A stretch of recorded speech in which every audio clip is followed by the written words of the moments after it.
Bismillahirrahmanirrahim. Alhamdulillah wassalatu wassalamu ala rasulillah. La haula wala quwata illa billahil aliyil azim.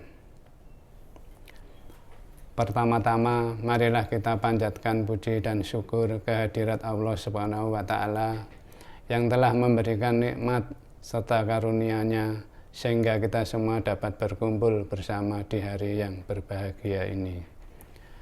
Salawat dan salam semoga tetap tercurahkan kepada Nabi besar kita, Nabi Muhammad Sallallahu Alaihi Wasallam, yang telah menuntun kami semua hingga saat ini.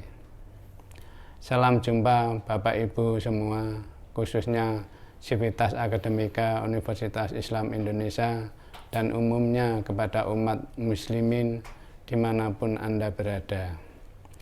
Video dakwah ini, video yang Bapak Ibu saksikan ini merupakan video yang diproduksi oleh Direktorat Keuangan dan Anggaran Universitas Islam Indonesia sebagai bentuk dakwah Islamiyah dengan tema 10 amal yang pahalanya takkan pernah putus.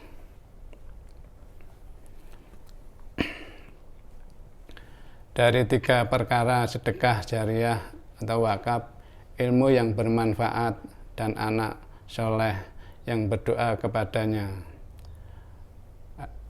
HR Muslim. Hadis di atas menjelaskan amal perbuatan seorang muslim akan terputus ketika ia meninggal dunia, sehingga ia tidak bisa lagi mendapatkan pahala. Namun ada 3 hal yang pahalanya terus mengalir walau pelakunya sudah meninggal dunia, yaitu sedekah jariah atau wakaf, ilmu yang bermanfaat, dan doa anak yang soleh. Dalam riwayat Ibnu Majah, Rasulullah Shallallahu Alaihi Wasallam menambahkan 3 amal di atas. Rasulullah Shallallahu Alaihi Wasallam bersabda, sesungguhnya amal dan kebaikan yang terus mengiringi seseorang ketika meninggal dunia adalah ilmu yang bermanfaat, anak yang dididik agar menjadi orang yang soleh, mewakafkan Al-Quran, membangun masjid, membangun tempat penginapan bagi para musafir, membuat irigasi dan bersedekah. HR Ibnu Majah. Menurut Imam Al-Suyuti, bila semua hadis mengenai amal yang pahala terus mengalir walau pelakunya sudah meninggal dunia, dikumpulkan semuanya berjumlah 10 amal, antara lain: 1. Ilmu yang bermanfaat. Yang dimaksud ilmu yang bermanfaat di sini adalah umpama kita mempunyai anak kecil, kita harus mendidiknya atau memberi ilmu-ilmu seperti mendidik supaya bisa menjalankan sholat 5 waktu.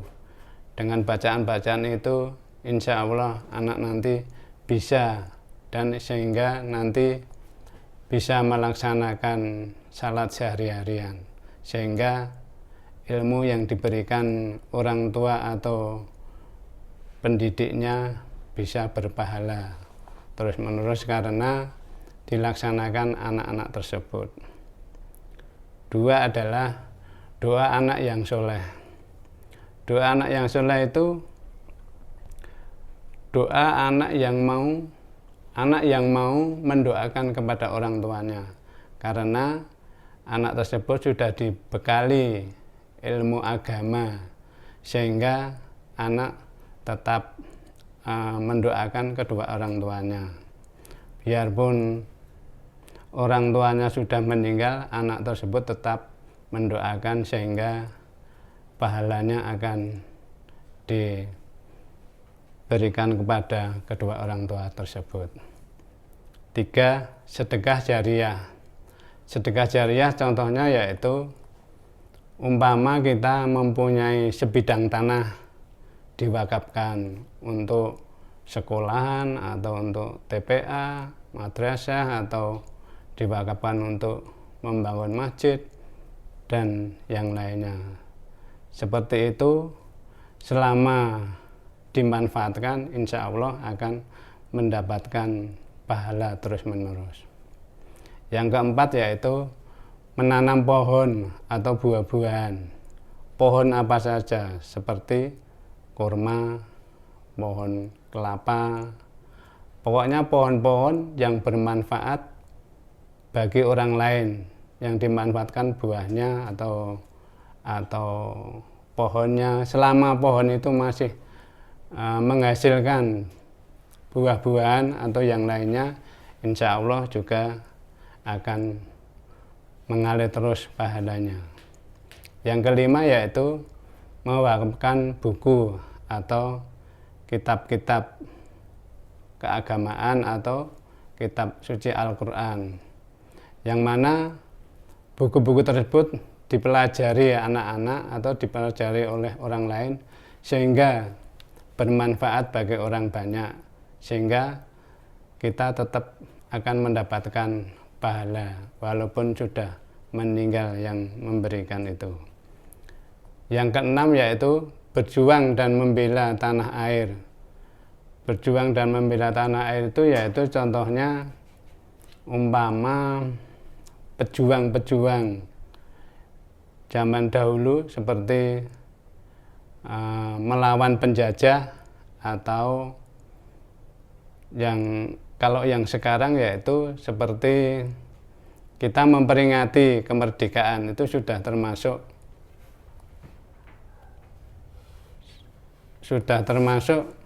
membela tanah air. 7 yaitu membuat sumur. Jadi sini membuat sumur yaitu umpama kayak penggali sumur, tukang-tukang pembuat sumur itu juga dapat pahala karena airnya dimanfaatkan banyak orang, atau bahkan yang suruh membuat insya Allah juga akan mendapatkan pahala. Yang kedelapan yaitu membuat irigasi. Membuat irigasi yaitu membuat sungai kecil, itu namanya itu juga akan untuk mengaliri sawah-sawah sehingga air bisa mudah dimanfaatkan untuk menanam baik padi dan yang lainnya. 9 yaitu membangun tempat penginapan bagi para musafir. Jadi kita bisa menjaga bangunan untuk orang-orang para musafir. Yang 10 yaitu membangun tempat ibadah atau masjid dan tempat belajar.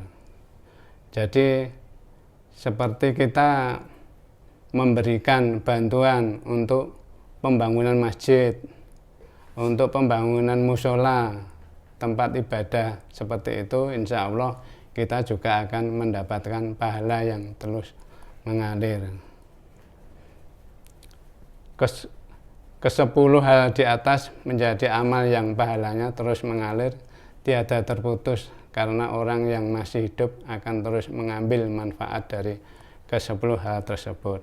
Manfaat yang dirasakan orang yang masih hidup ini yang menyebabkan terus mendapatkan pahala walaupun ia sudah meninggal dunia. Untuk itu, marilah kita bisa mengambil manfaat itu. Dari pemaparan di atas sudah seharusnya kita berusaha mengamalkan 10 hal tersebut, atau paling tidak mengamalkan salah satunya, atau 1 sampai 3 dan sebagainya, agar kita mendapatkan tambahan pahala di akhirat kelak, sehingga timbangan amal kebaikan kita lebih berat daripada timbangan amal buruk. Karena di akhirat nanti kita akan diberikan keuntungan bagi siapa yang timbangannya lebih berat. Insya Allah kita akan ditempatkan di surganya Allah. Allah Subhanahu wa Ta'ala berfirman, timbangan pada hari itu ialah kebenaran, keadilan. Maka barang siapa berat timbangan kebaikannya, mereka itulah orang-orang yang beruntung. Quran Surat Al-A'raf ayat 8. Demikian yang bisa saya sampaikan. Terima kasih telah berkenan menyaksikan video ini. Semoga memberikan manfaat dan berkah untuk kita semuanya. Billahi taufiq wal hidayah, warito walinayah, non wal qalami wa masturun. Wassalamualaikum warahmatullahi wabarakatuh.